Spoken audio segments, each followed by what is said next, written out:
మీ business ఏదైనా మీ ఊర్లో promotion చేయాలంటే అది సుమన్ టీవీతోనే సాధ్యం. ఇప్పుడే సంప్రదించండి. Welcome to Suman TV Kothagudem. Jammu Kashmir పహల్గామ్లో జరిగిన ఉగ్రవాదుల దాడి ఏదైతే ఉందో దానిని నిరసనగా తెలియజేస్తూ సిపిఐ జిల్లా కార్యదర్శి షాబీర్ పాషా గారి ఆధ్వర్యంలో ఇక్కడ నిరసన అయితే తెలియజేస్తున్నారు. పైన 26 మంది ఎవరైతే ఉన్నారో వారికి నివాళులు అర్పిస్తూ అదేవిధంగా మన భద్రాద్రి కొత్తగూడెం శేషగిరి భవన్ దగ్గర నుంచి బస్టాండ్ సెంటర్ వరకు నిరసన తెలియజేస్తూ ర్యాలీ చేయడం అయితే జరుగుతుంది.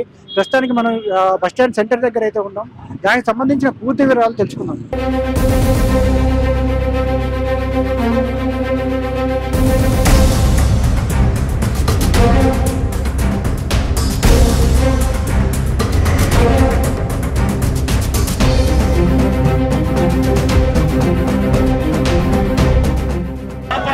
దేశ సమగ్రత సమైక్యతను కాపాడదాం. దేశ సమగ్రత సమైక్యతను పోరాడతాం. టెర్రరిజానికి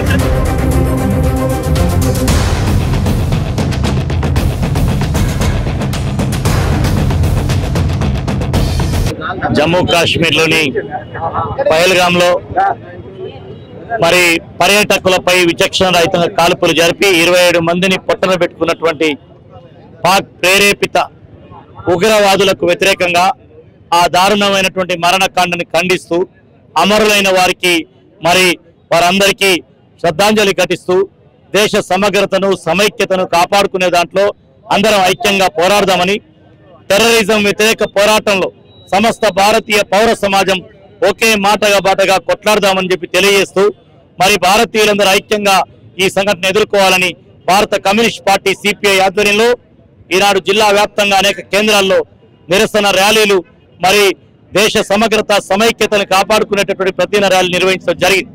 అందుకని వాళ్ళ ఉగ్రవాదానికి మతం అనేది లేదు, కులం లేదు, మానవత్వం లేదు.